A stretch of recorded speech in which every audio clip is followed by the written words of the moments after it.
Monday or Tuesday, I forget which, I was sitting by the bee pond trying to teach myself to crochet. Mrs. Gambit said idleness was the real cause of my terrible greed, so I thought I would try and crochet a scarf. Maud had given me some green wool and a crochet lesson. It was not nearly as simple as she would have me believe. I had stopped to admire the bees and envy them such efficient industry when Natasha Gonzalez appeared suddenly. Her head was wrapped in a mauve scarf as if she had toothache. "I'm entirely exhausted," she said, rolling her eyes like huge revolving prunes. "Impossible to get any sleep for 3 days."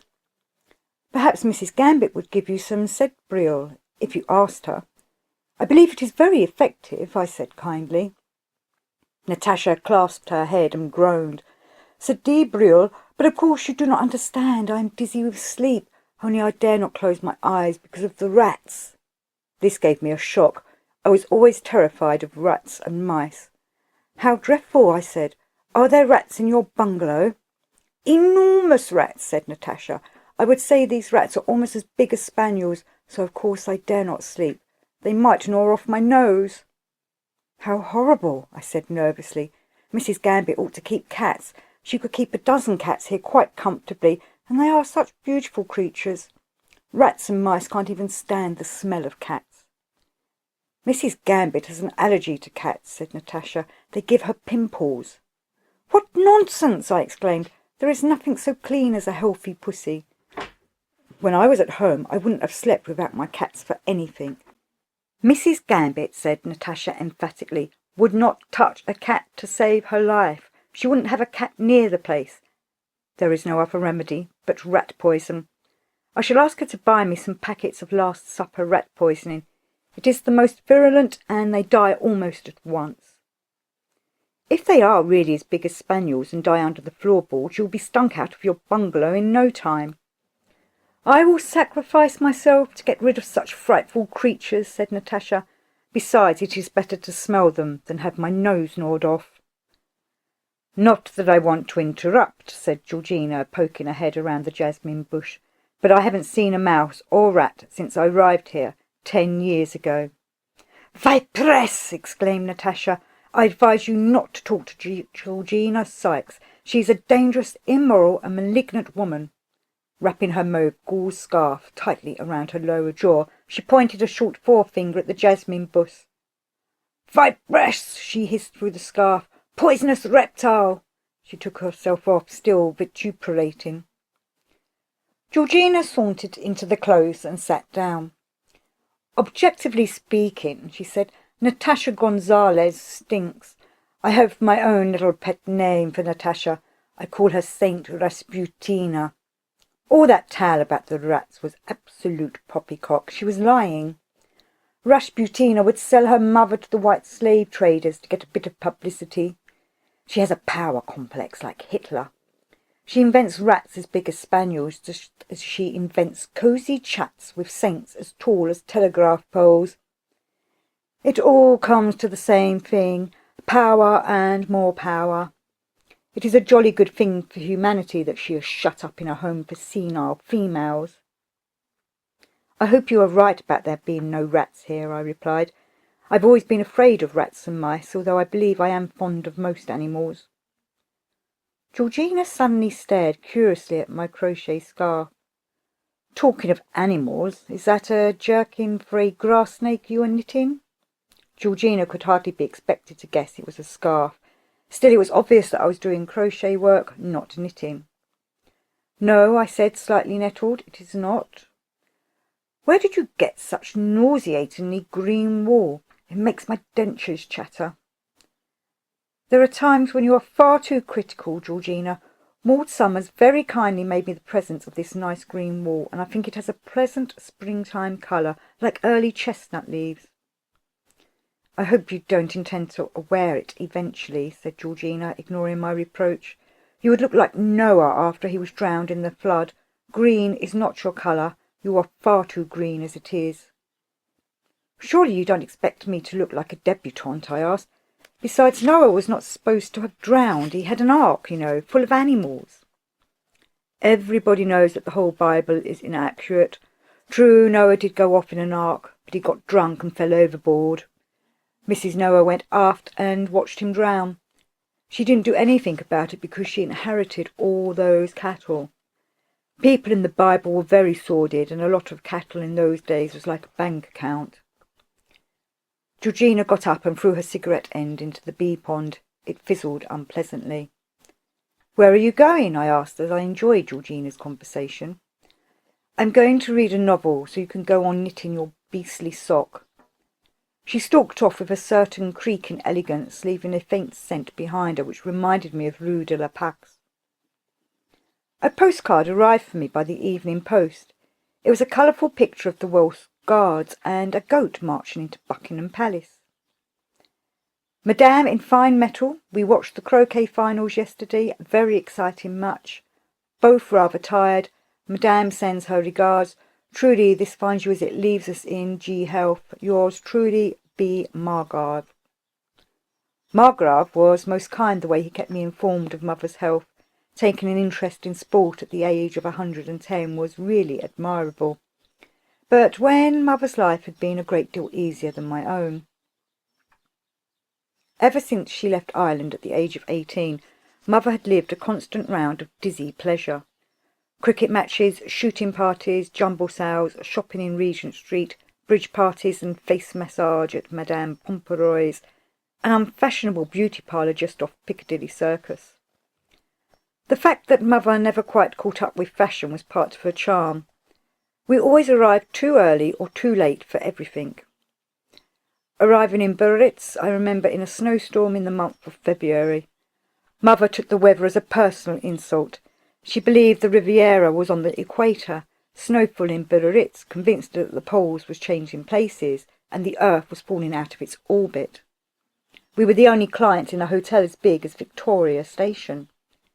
"No wonder people never come to Biarritz," said my mother. "It is empty. We will go to Torquay next year. It is much cheaper and the weather is a great deal milder." We went on to Monte Carlo, where Mother found her spiritual home in the casino. She forgot about the weather. I had a flirtation with the clerk in a travel agency. He sold us tickets to Taormina and off we went to Sicily. More romantic in Taormina, with a head waiter called Dante.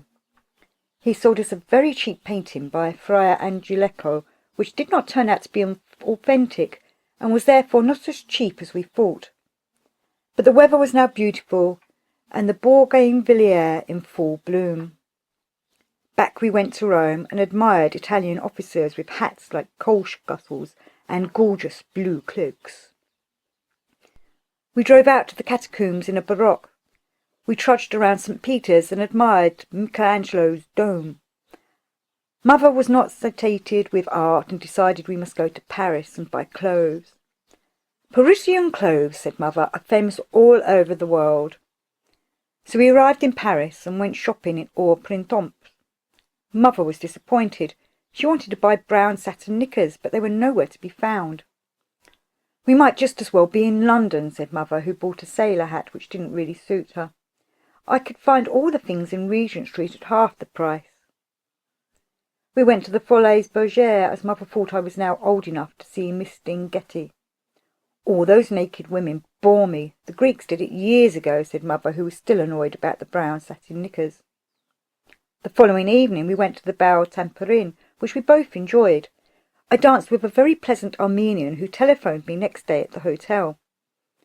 Mother bought tickets to London and we left Paris before the Armenian got the chance to sell us anything.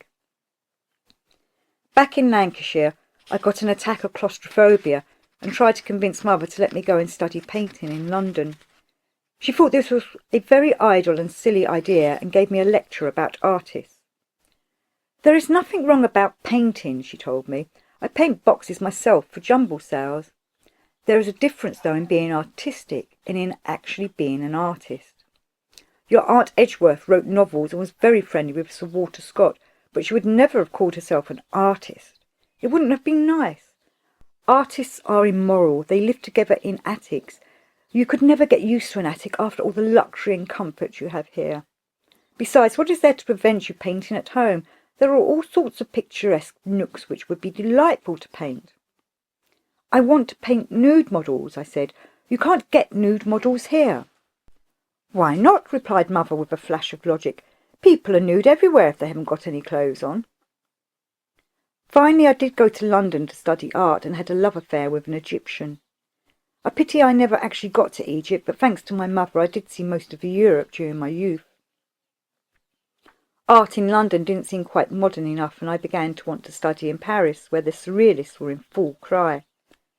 Surrealism is no longer considered modern today, and almost every village rectory and girls' school have Surrealist pictures hanging on their walls. Even Buckingham Palace has a large reproduction of Magritte's famous slice of ham with an eye peering out. It hangs, I believe, in the throne room. Times do change indeed. The Royal Academy recently gave a retrospective exhibition of Dada art, and they decorated the gallery like a public lavatory.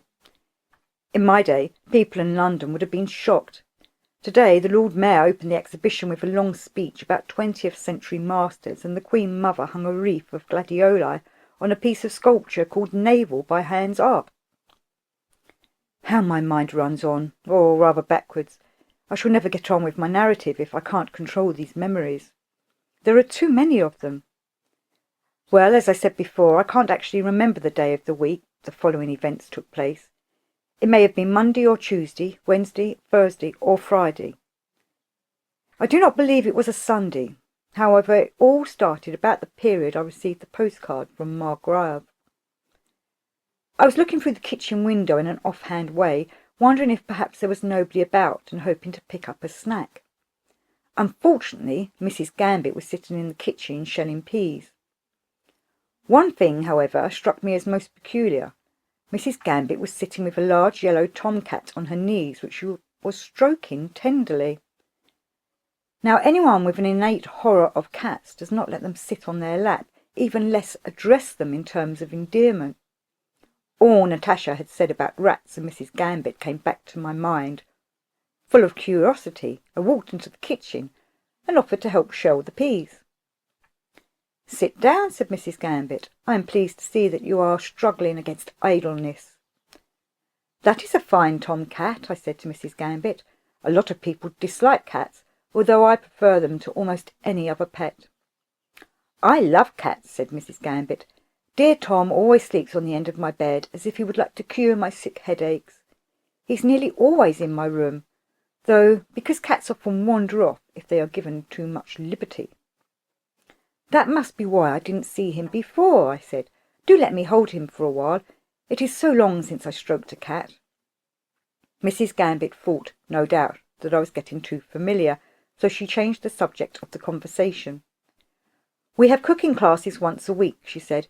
"People can practice self-control by making sweet meals for everyone else, without tasting any of their own cooking."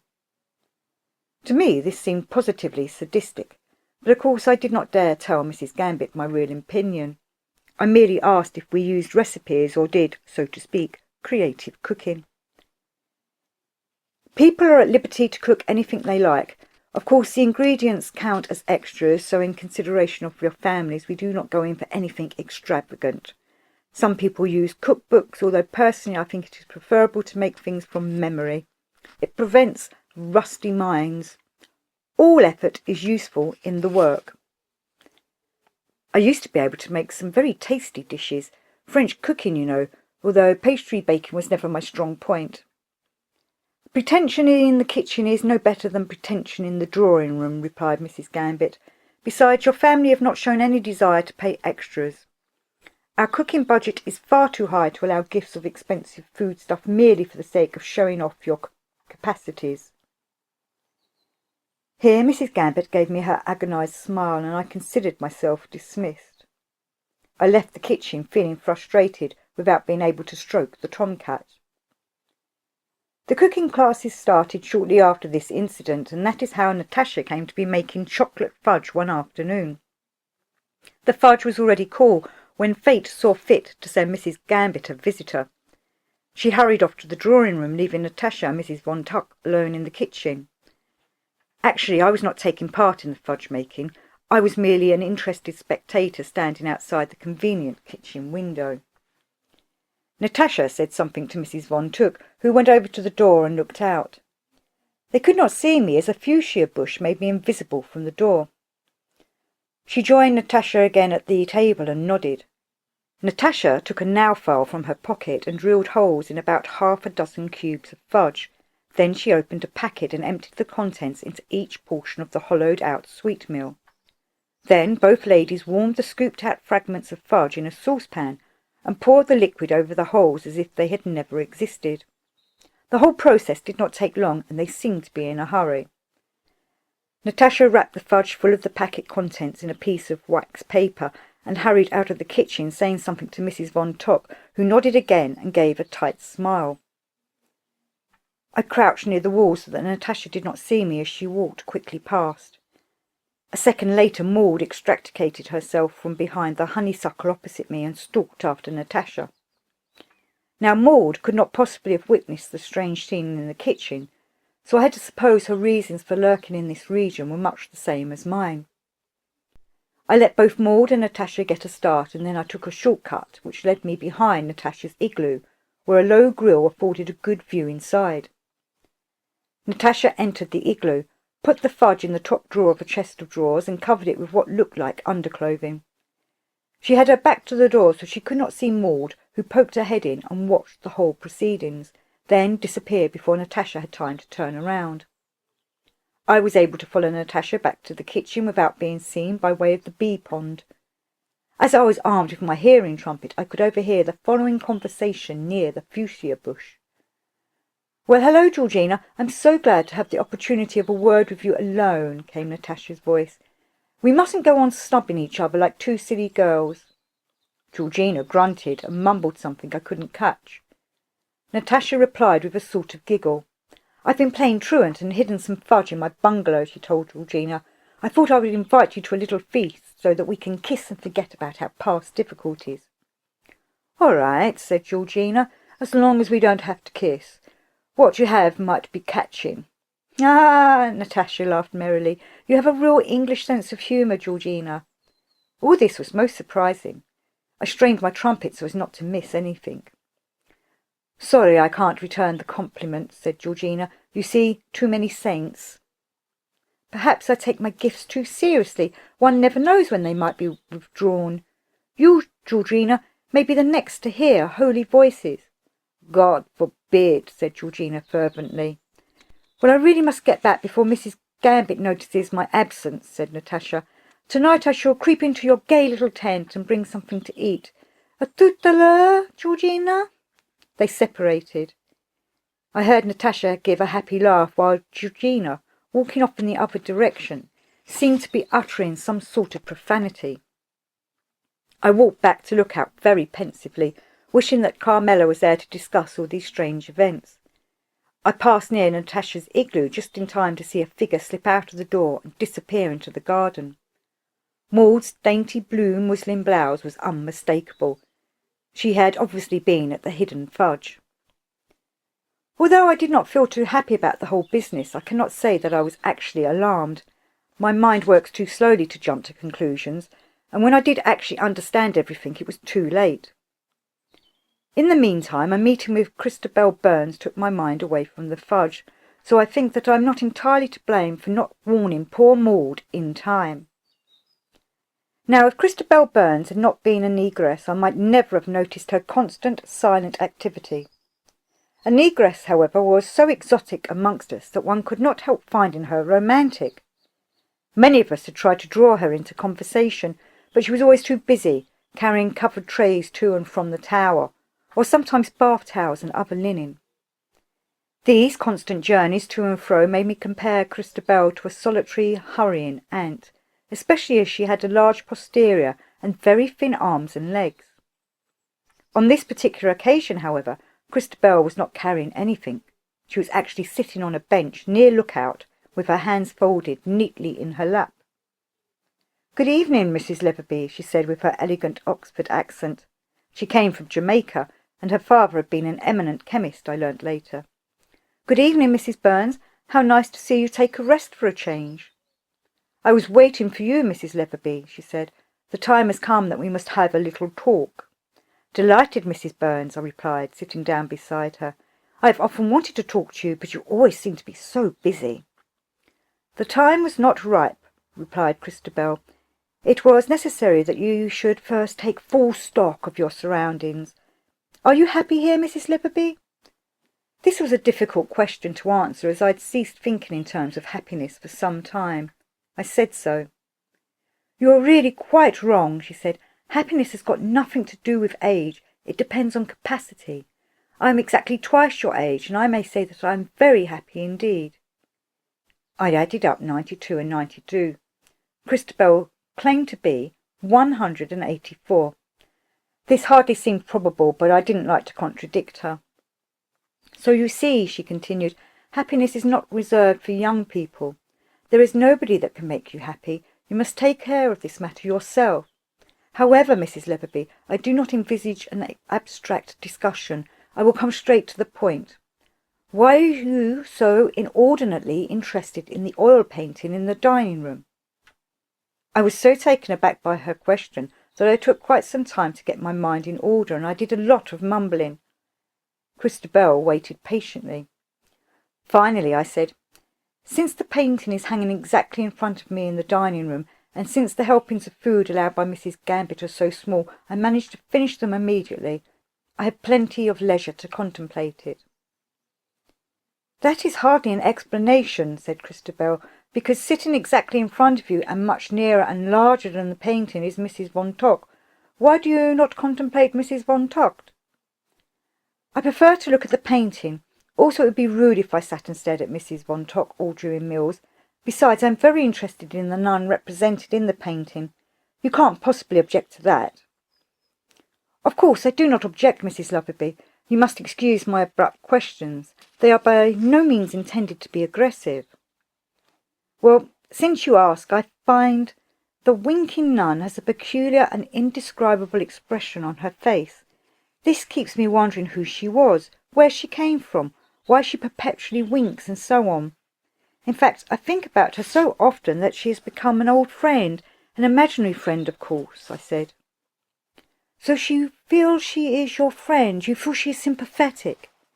Yes, I think I can quite definitely say I find her friendly, although of course one would not expect much sentimentality in such a relationship. As I spoke, Christabel was watching me closely, expectantly. Giving her a name is an invocation, said the negress. You must be careful how you call her. As a matter of fact, I call her Donna Rosalinde Alvarez Cruz de la Cuva. She looks so Spanish, you know. That was her name during the 18th century, said Christabel, but she has many other names. She also enjoys different nationalities. However, we will not discuss that now. What I actually came for was to bring you a little book. I know you do not enjoy reading. This will be different.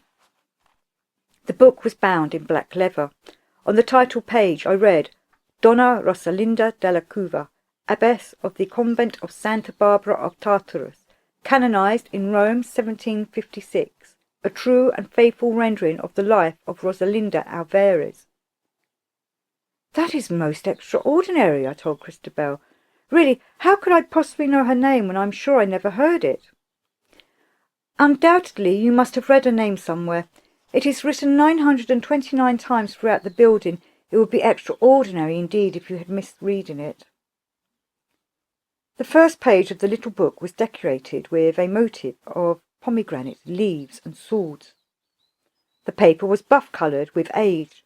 The large old-fashioned printing was easy enough for me to read. I must leave you now, said Christabel, rising. I have certain duties to perform before Venus sets. We will talk again when you have read this little volume. Please do not mention the fact this book is in your possession. The consequences might be very awkward, in ways I cannot clarify at the present. Venus already sparkled over the tower when I found myself alone. It was evening. The whole interview with Christabel Burns had been inexplicably invigorating. As I was about to enter the lookout and start reading about Donna Rosalinda, a shady figure caught my eye. Although I could not be altogether sure, I thought I saw a young man with what looked like a large bundle on his back, slipping quietly and rapidly from tree to tree. He appeared to be taking precautions to avoid discovery. A thief, perhaps, a lover of one of the servants. The latter seemed more probable, so I did not trouble to start an alarm. The servant's love life was no business of mine. If it were a thief, none of us had much to lose. I went inside the lookout and sat down at the table and opened the book. A true and faithful rendering of the life of Rosalinda Alvarez de la Cueva, abbess of the convent of Saint Barbara of Tartarus, translated from the original Latin text by Friar Jeremiah Snacob of the Order of the Holy Coffin. A rose is a secret, a beautiful rose is a great lady's secret, a cross is the parting or the joining of the ways. This is the meaning of Abbess Rosalinda Alvarez Cruz de la Cueva's name. The canonization of the abbess was performed after certain extraordinary events witnessed by reliable dignitaries of the Church before and after her death in the year of our Lord Jesus Christ, 1733, in the month of July. She was buried in the crypt of the convent of Saint Barbara of Tartarus with the ceremonies and benediction of our Mother, the Holy Catholic Church. Labio quod nigram cordam habet abstain, terra estrium eum decorum est. The canonization of the abbess sealed her sanctity with the authority of Rome. Nevertheless, her tomb became a sanctuary long before the canonization. Common people made pilgrimages from afar with offerings of fruit, flowers, and even cattle. These were agglomerated in the crypt. With a cruelly divided heart I watched the simple devotion of the peasants while I prayed long and fervently that God would grant me the necessary valour to write the whole truth about this wonderful and terrible woman. This document was written originally for the private perusal of the Holy Father himself, the Pope. The result, however, of this presentation exceeded my wildest and most horrible nightmares. Expulsion from holy orders was the result of my zeal to fulfil the will of God by opening my heart and thus releasing the heavy burden within. The sacred seal of the confessional, therefore, no longer prevents the printing of this document. I have ceased to be a priest. As the one private confessor of the abbess, I believe to possess unparalleled knowledge of the workings of her dark soul. Further digressions on my own behalf will be unnecessary. The birthplace of Donna Rosalinda Alvarez Cruz de la Cueva is somewhat doubtful. No definite proof exists that she was born on Spanish soil. Some hold that she came across the ocean from Egypt. Some say she was born amongst the gypsies of Andalusia. Others say she came across the Pyrenees from the north. The earliest evidence of her presence in Spain is a letter dated 1710, written in Madrid and addressed to the Bishop of Trèves-les-Frères in Provence near the city of Avignon. The letter concerns the opening of a tomb in Nineveh said to be the last resting place of Mary Magdalene. Donna Rosalinda addresses the bishop informally, indicating a friendship of some intimacy. Probably the letter in question was written shortly after she entered the cloisters of Saint Barbara de Tartarus as a novice. Amongst other accusations, I was held guilty of forging this document to wilfully desecrate the name of Donna Rosalinda. God is my witness that this was not so. The handwriting composed in the letter could never have issued from any other hand than that of Donna Rosalinda.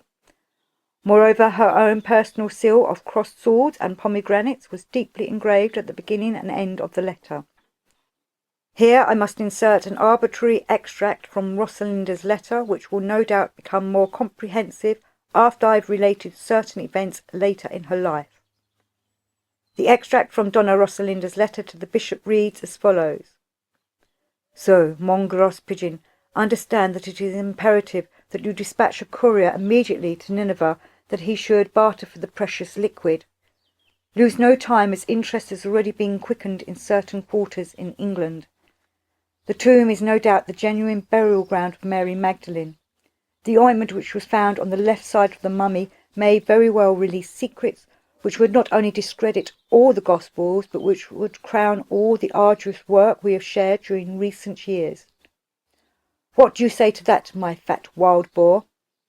After some discussion, the Jew I mentioned was finally persuaded to exchange a copy of the text written on the wrappings of the mummy for a small coffer of slightly blemished pearls.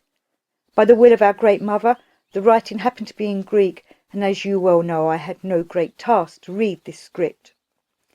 You may imagine the transports of delight which overcame me when I learnt that Magdalene had been a high initiate of the mysteries of the goddess, but had been executed for the sacrilege of selling certain secrets of her cult to Jesus of Nazareth.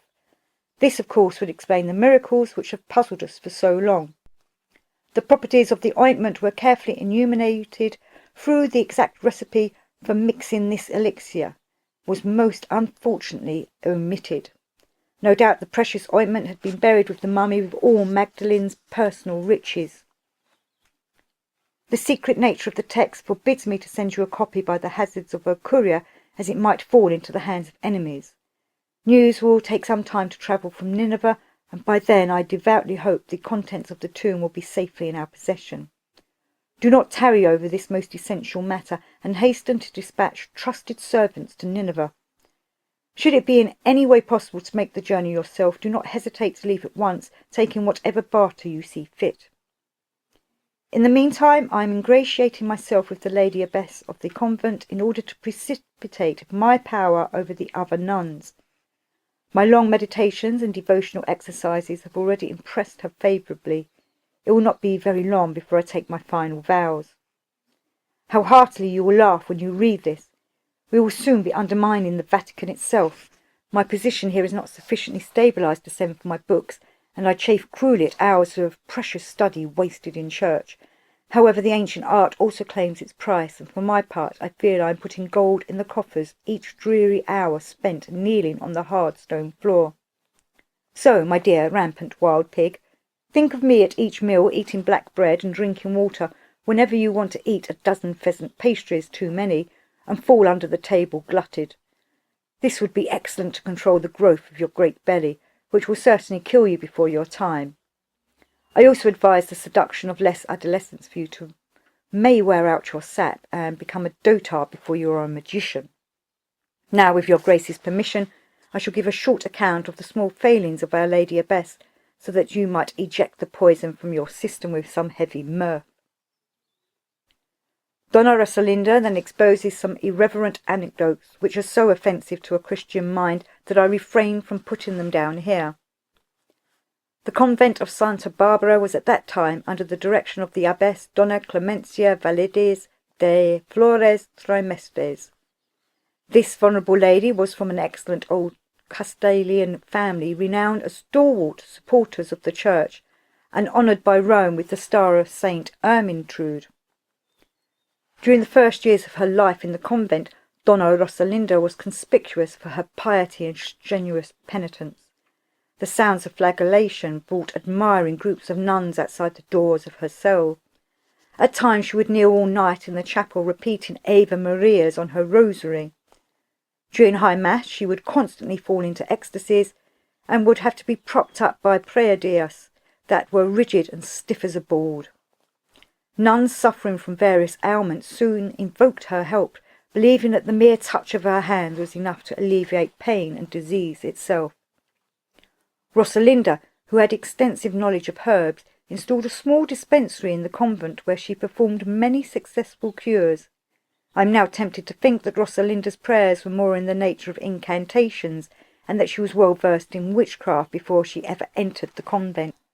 Rosalinda alone attended the old abbess on her deathbed, and who knows by what black power she obtained the title of abbess even before the poor lady had expired. After the death of the old abbess, the convent routine underwent many changes invisible to the world outside the walls of the convent. Spiritual supervision of the nuns was in charge of the Bishop of Trèves-les-Thrais. Nobody would have dared criticise anything approved by such a high dignity of the church. In the darkest hours of night, the convent chapel became the scene of orgiastic dancing and strange chants in unknown tongues. Weird costumes, pageantry, and feasting became the order of the day at the convent of St. Barbara. Relays of foreign craftsmen came to the convent to redecorate the sumptuous apartments of the abbess. The octagonal tower became the centre of such activity. The north wing was chosen by Donna Rosalinda as her own special domain, the octagonal tower forming the main construction of this part of the building. The upper chamber was converted into an observatory, open terraces on all sides affording a complete survey of the heaven. The reception chamber and sleeping alcove were situated underneath the observatory, which could be reached conveniently by a spiral staircase. Scarlet silk studded with little purple and gold griffins constituted the wall hangings in these chambers, The furniture, made of dark odoriferous wood, was carved like all the beasts in creation. Brocade, gorgeously embroidered toreador capes, dripped casually from the abbess's throne, which was carved with her own emblem of swords and pomegranates. Parquet floors of ebony and white magnolia wood inlaid with silver angels and bronze medallions of the apostles was the sumptuous ground under Donna Rosalinda's small feet. There was something disquieting that such holy beings should be constantly trodden upon by the abbess. A Persian carpet was occasionally laid for the reception of special visitors. A Chinese bookcase decorated with ivory lotus columns and kneeling horses made of the finest jade and as plump as pigs enclosed the personal library of Donna Rosalinda. Her books were bound with the hides of various animals, according to their specific contents. Special manuscripts would be bound with ostrich skin or wolf hide. A breviary of a more frivolous nature might be clad with ermine fur or moleskin. A Kabbalistic document by Agrippa von Nettesheim was clad in rhinoceros horn delicately engraved with the horoscope of Queen Hatshepsut. The Liber Spiritum and the Grimorium Verum was covered with dodo skins studded with small rubies and seed pearls. It would be impossible to follow the devious reasons that made the abbess's attire her eccentric literature, however, that she set the utmost importance to her rare and often wicked books was apparent to anyone who knew her even slightly. Indeed, she spent most of her days locked in her apartment studying these volumes and writing long commentaries on many a strip of the finest parchment. At nightfall she would mount the spiral staircase to the observatory, where she manipulated her forbidden knowledge with I know not what magic induced by the celestial bodies of the stars. The return of the Bishop of Trèves-les-Frères from the east brought the abbess temporarily out of retirement. Banquets, especially prepared by cooks from abroad, were given in honour of the bishop. Prelates of various ranks were entertained at these feasts. The bishop himself brought gifts for Donna Rosalinda from the east. These included the embalmed head of a white elephant, all sorts of orgiastically embroidered apparel, a huge sandalwood crate full of Turkish delight, and of course the precious flasks of Musc Madeleine.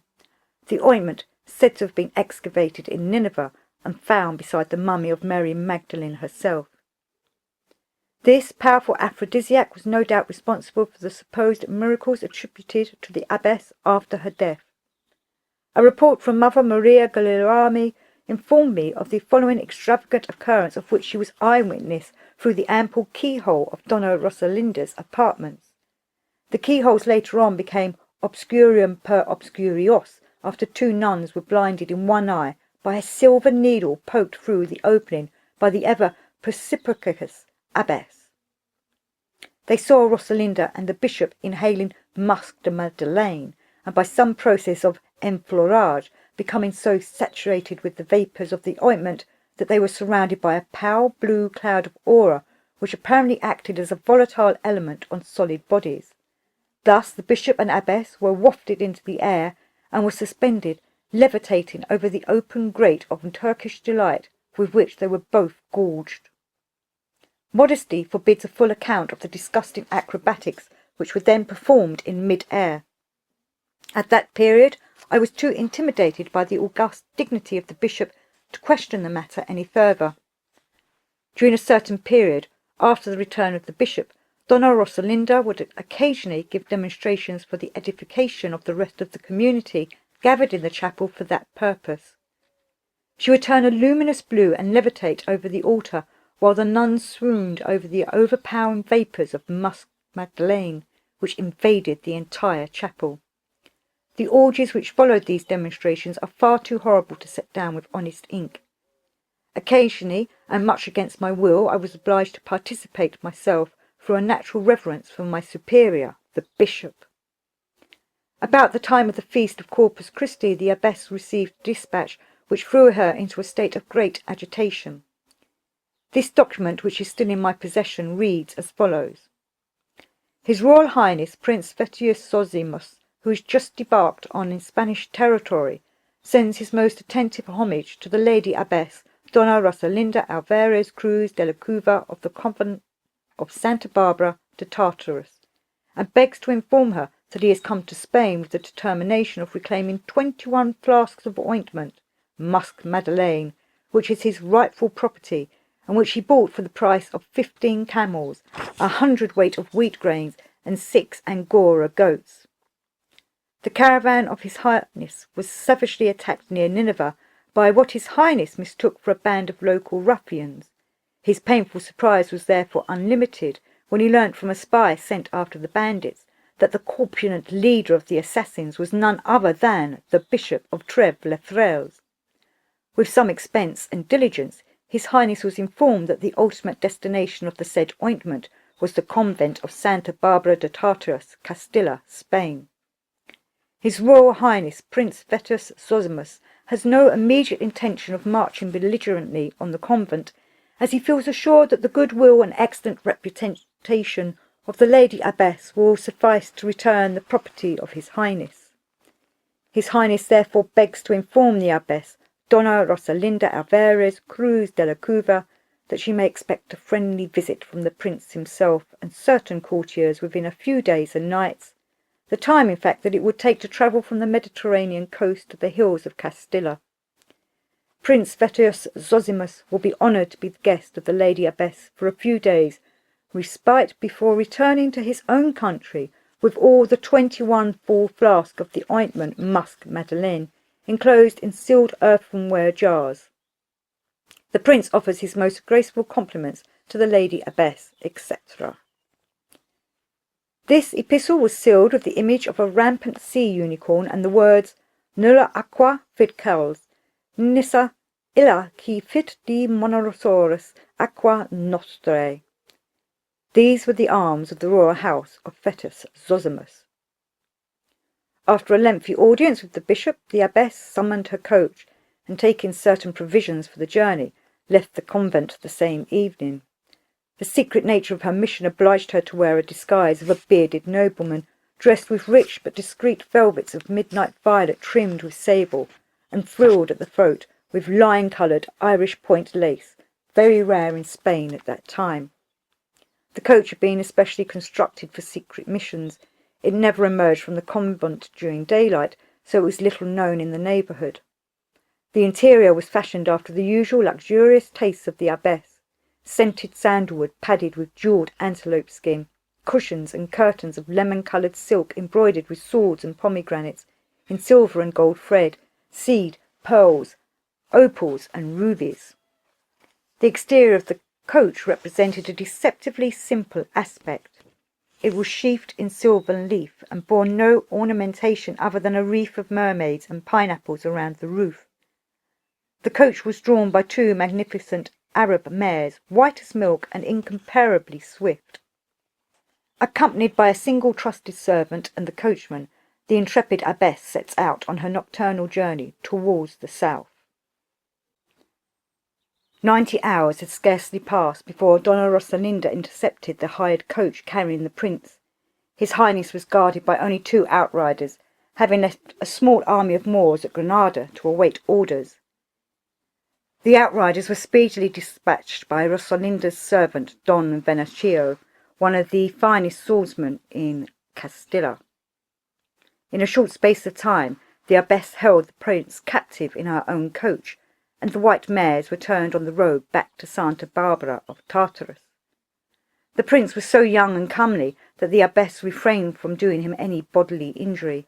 His rich apparel and black skin, small surly beard and flashing eyes impressed her so favourably that she decided to keep him as her constant attendant. The fact that Vettius Zosimus had by no means agreed to this honour did not affect the decision of the abbess. She sat smiling to herself while the prince kicked and swore in his own language, caught in the brawny grip of Don Venancio, the swordsman. The journey back to Santa Barbara de Tartaras must have been a spectacle of no mean savour. The account of the abbess, however, was restrained, and she refused to be questioned on her return. Deductions of the situation were possible, however, thanks to certain caustic remarks made by the bishop, and the attitude of Prince Vettius Zosimus left absolutely no doubt on the general aspect of the situation. Reconstructing the journey without details, I pictured the prince becoming slowly aware of the smiling cavalier in the coach. The cavalier, who was, of course, the abbess in disguise, aroused the perverted interest of the young man. Certain unnatural oriental costumes having already warped his manhood, the prince made improper advances to Donna Rosalinda, who, under the illusion that the prince recognized her as a lady in disguise, willingly accepted the gallantries of the handsome youth. These advances cannot have gone far, however, for when they arrived at the convent, the prince still thought that the abbess was a gentleman. When she appeared before him, smilingly attired in her normal robes, he turned coldly aside and gave insinuating glances at the bishop. Moreover, once Vettius Zosimus became aware that he was the prisoner of the abbess, who had also robbed him of the precious flask of musk madeleine, he fell into such a deep trance of melancholia that his life was endangered. Refusing all food and drink, he lay prostrate on the dragon couch in the private alcove of the abbess. After a few days, his dusky complexion turned cadmium yellow, and his flashing eyes sunk into his head like two stagnant wells. The abbess, whose dominating passion had always been unholy curiosity, decided to give the sick prince a small quantity of musk madeleine in a tissue. So far nobody had actually absorbed the powerful ointment by mouth. Donna Rose and the bishop had always obtained the desired results simply by inhaling the vapours. After certain calculations in the observatory upstairs, the abbess concocted a brew with vervain leaves, honey, some drops of rose water, and a tablespoon of musk madeleine. The bishop, who already had a certain paternal fondness for the prince, who would no doubt have raised objections to this experiment, happened to be on a short journey to Madrid. Certain ecclesiastic matters concerning the diocese of Santa Barbara de Tartus were now pressing for attention. The petty nobility, whose taxes had been raised due to the exigencies of luxurious life in the convent, had sent complaints to the archbishop, who had sent a dispatch to the bishop requiring his presence in Madrid. All this was merely a matter of form, as the archbishop himself had a taste for comfort, and in no way expected any reduction of the taxes. The petty nobility were given the impression that all was well, since high dignitaries of the church were conducting such important conferences on their behalf in the capital. Once the witch brew, it cannot be named otherwise, was concocted, the abbess had me summoned to her presence. I was bade open the jaws of the prince, while the abbess poured the terrible liquid down his gullet. The unfortunate youth was so weak that the whole operation was quite simple, although I cannot say that my own conscience felt entirely easy. Deep in my heart I felt that the sinful ointment should never even have entered a Christian community. Nevertheless, I would scarcely have dared to disobey the abbess, whose forceful personality always petrified my will. Once Vettius Zosimus had forcefully swallowed the last drop of the brew, he entered a series of convulsions which were frightful to observe. The expression of mild amusement on the face of Donna Rosalinda was further proof of a callous soul. No doubt the weak condition and unmanly nature of the prince prevented the usual manifestations. Instead of shooting through the ceiling, as the abbess had no doubt hoped, the prince simply lay on the bed, flapping his arms feebly and quacking like a duck in the last extremities of his existence. Turning his bloodshot eyes on the abbess, the unfortunate prince stated that he had been turned into a female nightingale that was singing for her mate. The confusion of his mind had somehow transformed the prince into a bird. After what seemed a long period, Vettius Zosimus finally gathered strength and arose from the couch. Flapping and quacking, he ran up the stairs to the observatory, closely followed by the abbess and myself. Even if we had so desired, I doubt if we would have had time to prevent the unhappy result of the abbess's experiment. With staring eyes and foaming lips, Prince Vettius Zosimus climbed onto the parapet surrounding the observatory. Then, crying out that he was queen of the nightingales, he leapt off to a violent death 90 feet below. The rest of that ill-omened night was spent burying the prince in the kitchen garden. After the death of Vettius Zosimus, the Bishop of Trèves-les-Frères seemed to languish. His appetite seemed slightly impaired, and he even lost a small quantity of weight. Naturally, the abbess had not informed the bishop that the prince was dead. She merely said that during his absence in Madrid she herself had persuaded the prince to return peacefully to his country. Moreover, She assured the bishop the prince had suddenly imposed certain gallantries upon her person that she had seen fit to satisfy in exchange for the 21 flasks of musk madeleine. It is doubtful if the bishop actually believed the whole story, although he accepted it without commentary, and continued to languish. Owing therefore to an impaired state of health, the bishop decided to return for a while to Provence, where the bracing air, he said, would rapidly restore his usual exuberance. However, I do believe that the news of a new essay to the ecclesiastical music of Avignon stimulated his departure. We were told by a minstrel who had passed through the city in question that a bevy of ravishing blonde choir boys had arrived from the British Isles, and that their delicate voices could only be compared to an angelic host. The minstrel further informed us that the boys were under the patronage of a small group of Knight Templars who had escaped the purge and had been hiding in Ireland. The persecuted Knight Templars, said the minstrel, had continued to initiate devotees to the order which flourished under the patronage of certain Irish nobility. The bishop accordingly left for Avignon in the company of a few servants armed for the hazards of the journey. The abbess once more retired to the privacy of the octagonal tower and pursued her studies. The routine of the convent resumed a more peaceful atmosphere, and the excited conditions of the sisters seemed to abate enough for them to go about their duties clothed and in their rightful minds. As professor of the convent, I felt my duty obliged me to impose certain penances on the nuns for their orgiastic behaviour during the sojourn of the bishop. I even suggested to the abbess herself a slight penance, consisting of 3 rosaries a week and the present of a few candles to the Blessed Virgin. However, she laughed so much when I suggested this that I was obliged to retire pained and somewhat abashed. During her lifetime, this woman always managed to impose herself so much on other ordinary mortals that they accepted her superiority without question. No matter how my conscience assured me that she was a manifest profanity to the dogmas of the Holy Catholic faith, I nevertheless found myself weak and supple under her iron will. At that period we received visits from different prelates, among which was a cardinal from the Vatican. The convent underwent a rapid revision under the acute observation of the abbess. She installed herself in an ordinary cell in the west wing, and by the time the cardinal arrived she had put all the statues of the saints right side up and caused the goat's horns to be removed from the top of the holy tabernacle. Whenever the cardinal happened to be in the vicinity of her cell, the abbess beat her straw mattress with a whip to give the illusion that she indulged in daily flagellation. She occasionally allowed the cardinal to see her bathed in the pale blue aura of musk madeleine, although without the intimate collaboration of a gentleman levitation was not possible. The cardinal, convinced of the saintly nature of the abbess, returned to Rome with glowing reports of the convent of Santa Barbara de Tartarus. Later these reports must have influenced the Pope February towards Rosalinda's canonization.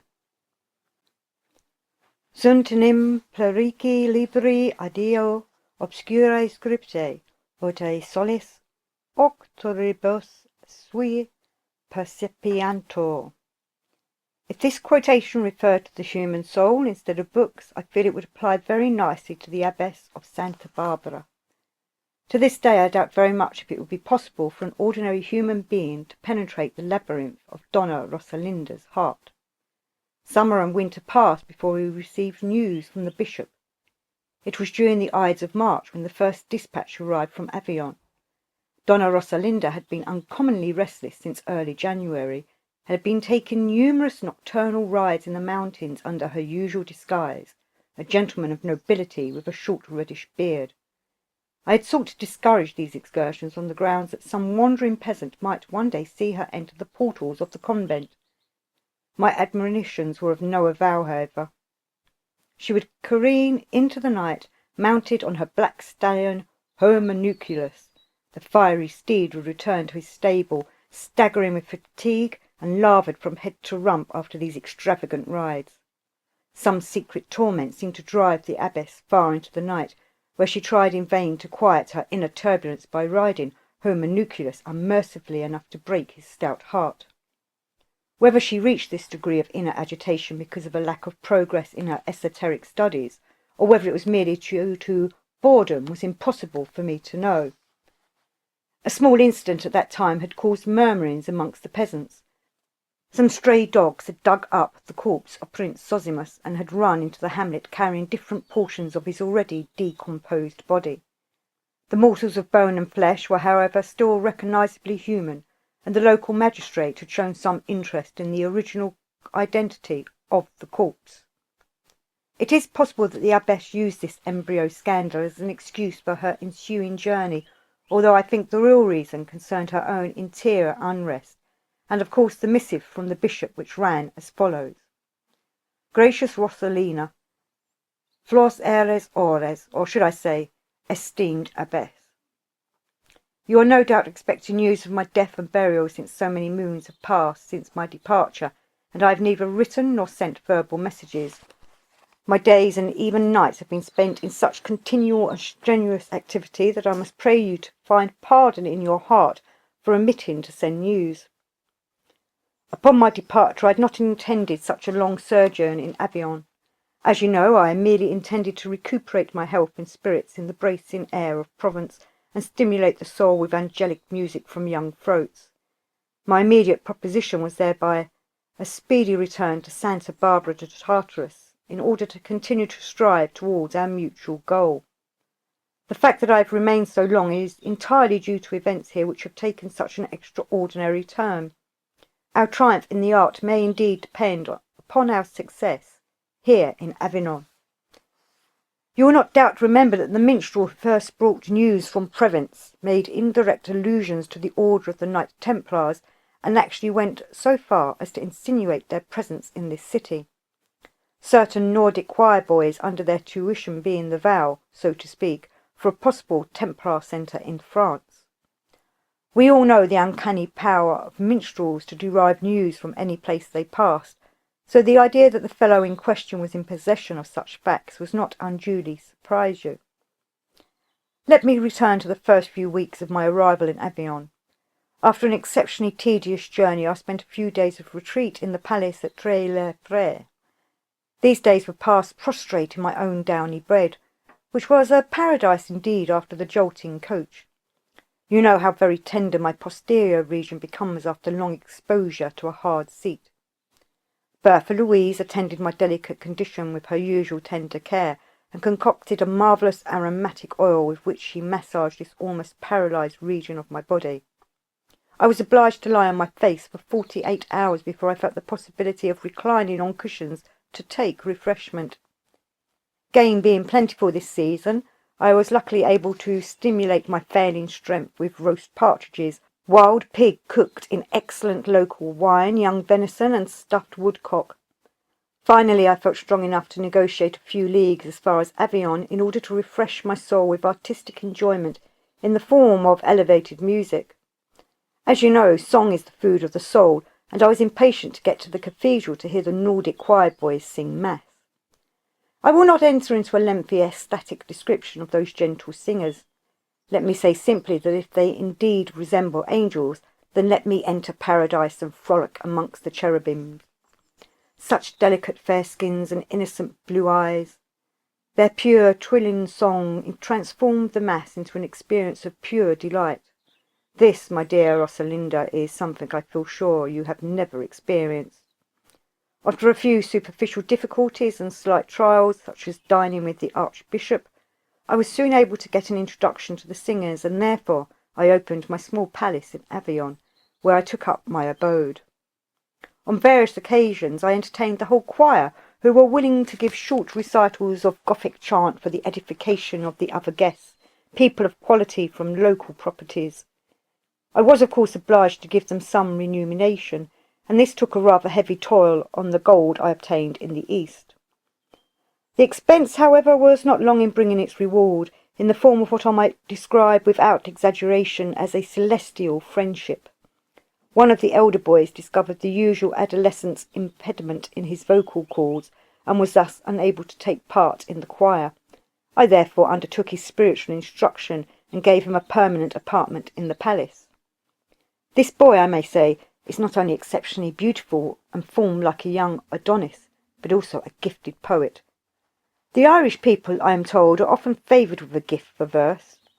The boy, Angus, comes from simple stock and is of such a naturally fine nature that one would expect him to have emerged from a Grecan temple rather than the wilds of Ireland. I passed many an evening of fragrant charm in the company of the vivacious youth. We would discuss all subjects, from Egyptian magic to Chinese music, certain frivolities amongst the ancient Greeks, hunting with Irish deerhounds, and the effect of certain herbs. Angus often surprised me with his acute judgment and knowledge of many abstruse subjects. In one of such simple heritage, this was so delightful as it was mysterious. Although I occasionally wondered at the boy's unusual culture, I did not pursue the subject too far, for, as you know, Rosalinda, happiness is a wraith that never did bear too much meddlesome questioning. I bathed, so to speak, in golden light, unthinking as a soaring bird. This pleasant state of affairs lasted for about a month, until the arrival of a certain person from England by the name of Sir Hermetrod Cyrus. This individual must have learnt of the presence of Angus in the palace from his colleagues, the Knight Templars, and his information as to our relationship was unpleasantly accurate. I had forgotten up to the meeting with Sir Hermetrod that the boys were the supposed disciples of the order. The information of the minstrel, therefore, was all entirely correct. Although belonging to the notoriously pig-headed race of Britain, Sir Hermetrod proved himself open to negotiation. I learnt that the Templars were indeed setting up a nucleus of their order in Provence, and that they needed sustenance like everybody else. With the promise of gifts including gold, precious stones, and rare perfumes, I was finally able to persuade Sir Hermetrod to leave the boy Angus under my spiritual tuition, at least for the present.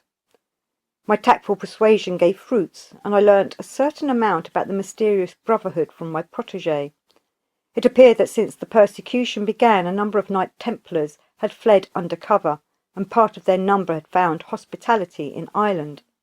An ancient fortress on the west coast had been put at their disposition, and was sponsored by the family descendants of King Malcolm, the Moorheads. Now this family, as their name implies, took a prominent role in the Crusades, but had quarrelled with the clergy over the distribution of booty acquired in the East. They were therefore inclined towards friendly relations with the Knight Templars, when these fell from the favour of the Church.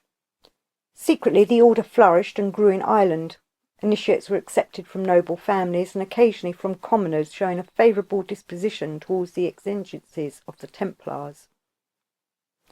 For some generations Irish soil proved fruitful for their activities. With time, however, the necessity of sowing new centres in other countries became apparent, and now, for some 50 years, they had been secretly organising groups over the continent. Now, my dear Flos Sacris Aureus, we come to the culmination of my missive. One evening, the boy Angus, having partaken of more wine than was prudent for one of such tender years, confided to me the grand arcanum of the order, or rather the living symbol of such. He let me understand that the Knight Templars in Ireland were in possession of the Graal. This wonderful cup, as you know, was said to be the original chalice, which held the elixir of life and belonged to the goddess Venus. She is said to have quaffed the magic liquid when she was impregnated with Cupid, whereupon he leapt in the womb and, absorbing the pneuma, became a god.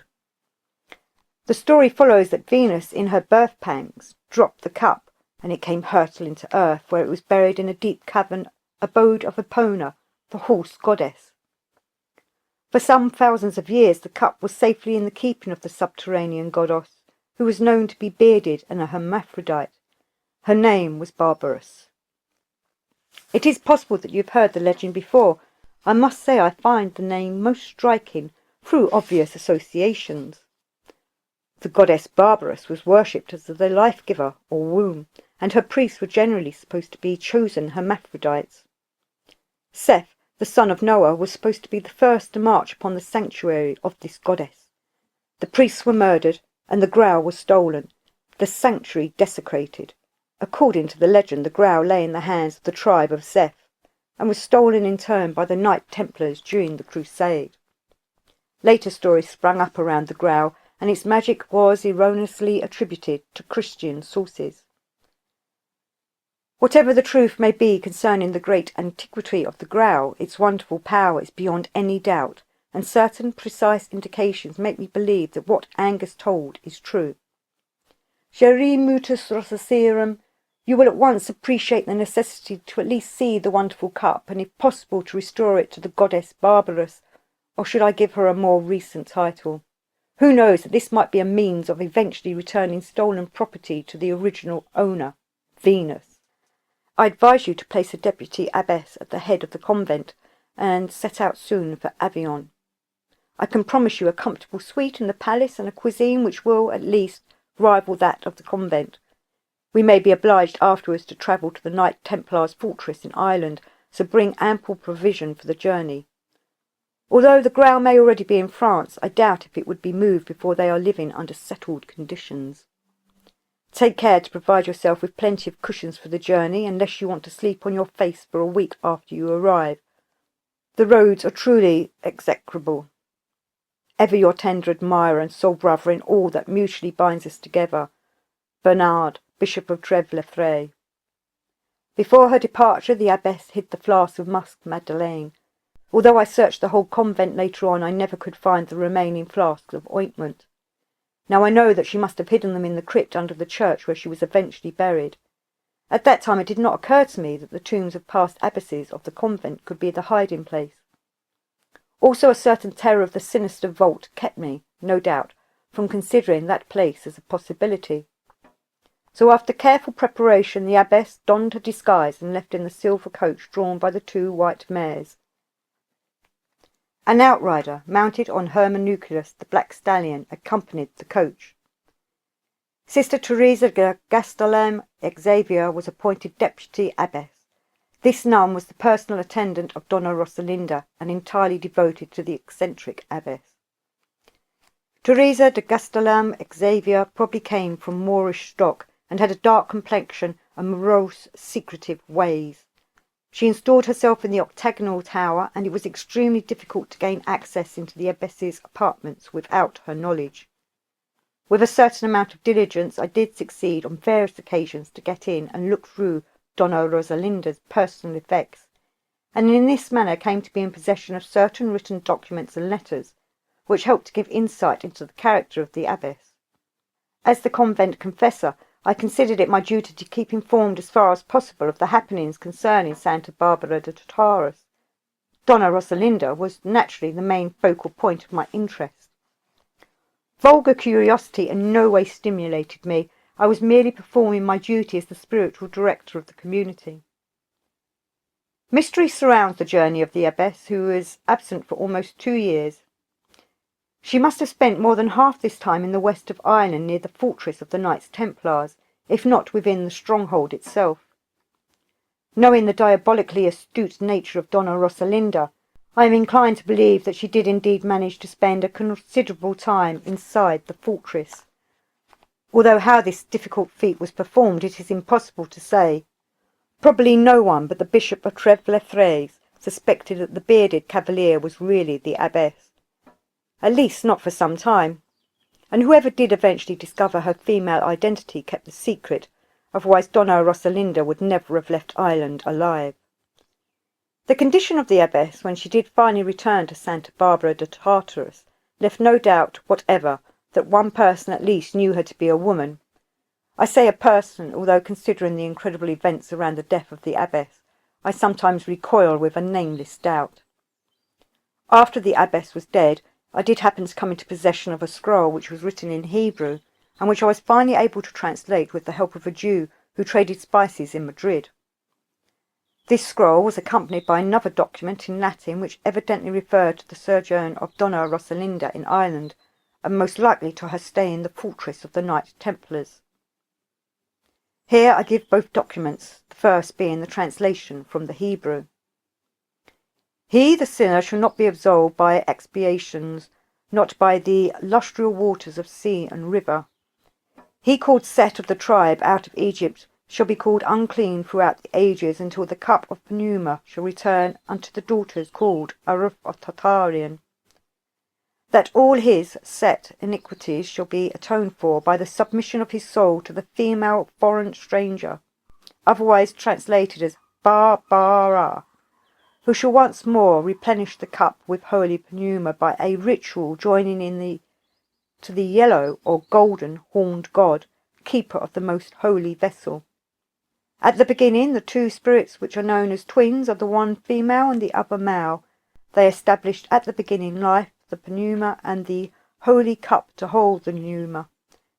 And when these two spirits met, such was the manner of the birth of the winged one, or the feathered hermaphrodite, Sephira. For since the cup has not rendered fruit, the sterile jailers of the cup having banished her from her most rightful realm in the caverns of her most secret mysteries, Epona, barbarous Hecate.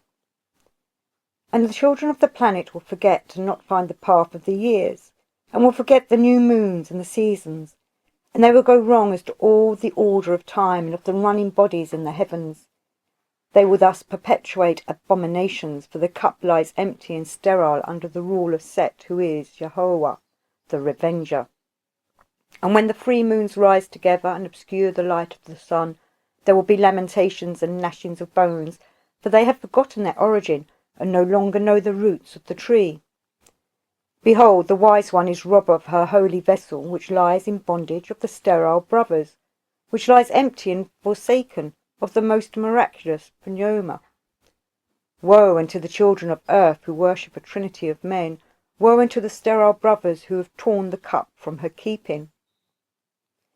This ambiguous document was unsealed, but the quality of the papyrus must have been of ancient date. The second scroll was also unsigned and written by some unknown hand. Et volabo cum in qualo et deceam tunc, vivo egum in ethereum. Foreign strangers have entered the Rath of Connor, evidently the name of the fortress where the Knights Templars were gathered since the persecution. A Spanish noble accompanied by a corpulent French bishop from Provence. They have come to solicit initiation into the order of the Knight Templars. The Grand Master is making a preliminary examination of the travellers. Satisfaction has been granted to the Spanish noble Don Rosalendo de Tartaro. He is to begin instructions under Sir Alien. The case of the bishop is being withheld for further inspection.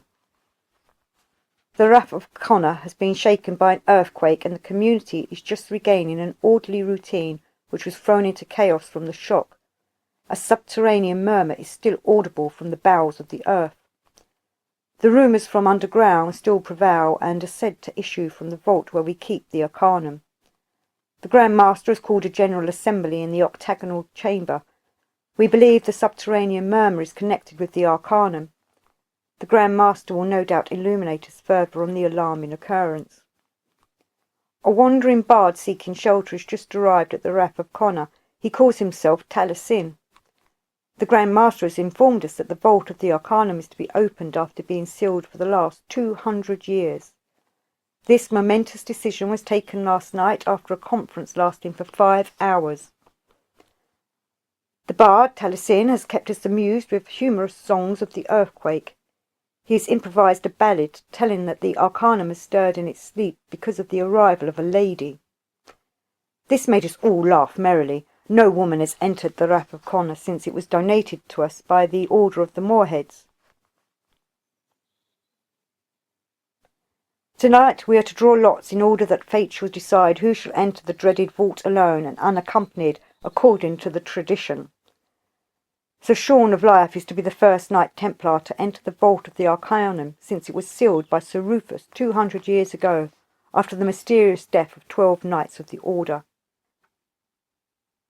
Sir Sean of Life will meditate all night by the altar of the spear before his ordeal. He'll be purified with water from the well of Anwin, and wear the silver sword won by the Knights Templar from the conquered people of the Sidhe. Terrible happenings have plunged the Rath of Connor into deep mourning. 4 of the most honoured knights of the Order have been blasted to the death. After the vault was richly unsealed by the Grand Master, each successive knight to enter the chamber of the Arcanum has met a frightful and inexplicable death. Each one has issued from the dread chamber convulsed and raving of a frightful horned apparition that glitters as of burnished gold. Then, with blood pouring from their eyes and mouth, they expire, cursing the growl. May God have mercy on their souls. Sir Sean of Life, Sir Thomas Vervain, Sir Stanislaus Braff, Sir Wilfrid Donegon. All have met untimely and fearful ends. They will be buried with all the honours of the order in the East Crypt. Taliesin sings that only a lady may enter the presence of the horned god and come to no harm. An unknown stranger from the netherworld is to come and replenish the cup. All this sounds like talk of the she with whom Taliesin may be secretly allied. To our general consternation, Don Rosalendo de Tartor has volunteered to enter the vault of the Arcanum. This would be excessively unorthodox, as he is not yet ordained.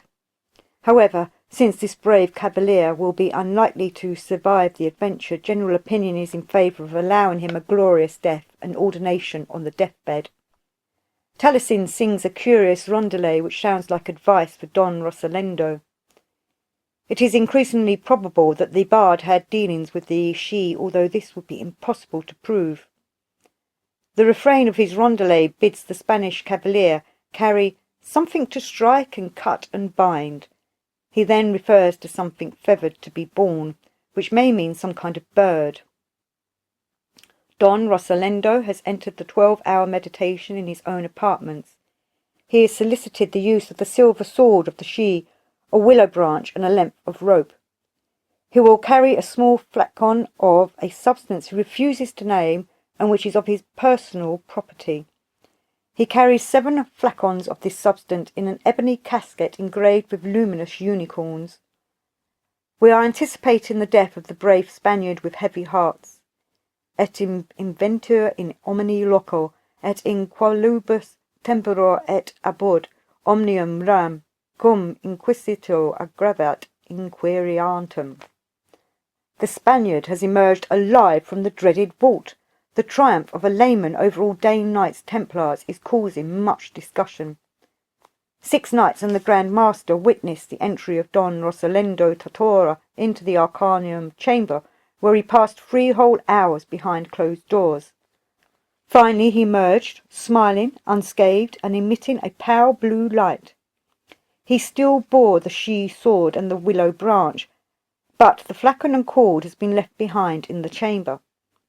According to traditional ritual, he was searched at Swords Point, and to our unbounded horror, we found he carried the Grail itself concealed under his cloak. 4 of the knights fell prostrate on their faces, while 1 fled. The Grail emitted a luminous essence impossible to behold. The 6th knight, Sir Phaeton, held his ground and obliged Don Rosalendo to return that cup to the vault under pains of death, should he refuse. After much deliberation, the Grand Masters decided to spare the life of Don Rosalendo for his gallantry. However, for sacrilegious dishonesty, Don Rosalendo has been requested to leave the Rath of Connor immediately together with the bishop and all their luggage, never to return under pain of execution. The bard Taliesin will accompany them at his own request. Sir Phaeton Sanderson has been awarded the Iron Pentagon for his valiant conduct. The subterranean murmur has entirely ceased, and all is as still as death in the vault. These documents concerning the sojourn of the abbess abroad are so incomplete that many mysteries are unexplained. Since I found the 2 scrolls amongst her personal effects after her death, I suppose she must have stolen them from the fortress of Rath of Connor. How this was achieved only Donna Rosalinda could know. As I already said, 2 years passed before the abbess returned to Spain. A courier preceded her arrival by some 7 days, bearing a message that all should be prepared for her imminent arrival at Santa Barbara de Tartarus. Some apprehension and a great deal of excitement prevailed throughout the community. When she finally arrived, however, few of the nuns witnessed her entry into the convent, for the hour was before dawn, the 0 hour, as they say. My own apartment, happening to be situated over the main saloon, I was awakened by the sound of horse and coach. Dressing hurriedly, I descended to welcome Donna Rosalinda back to the convent.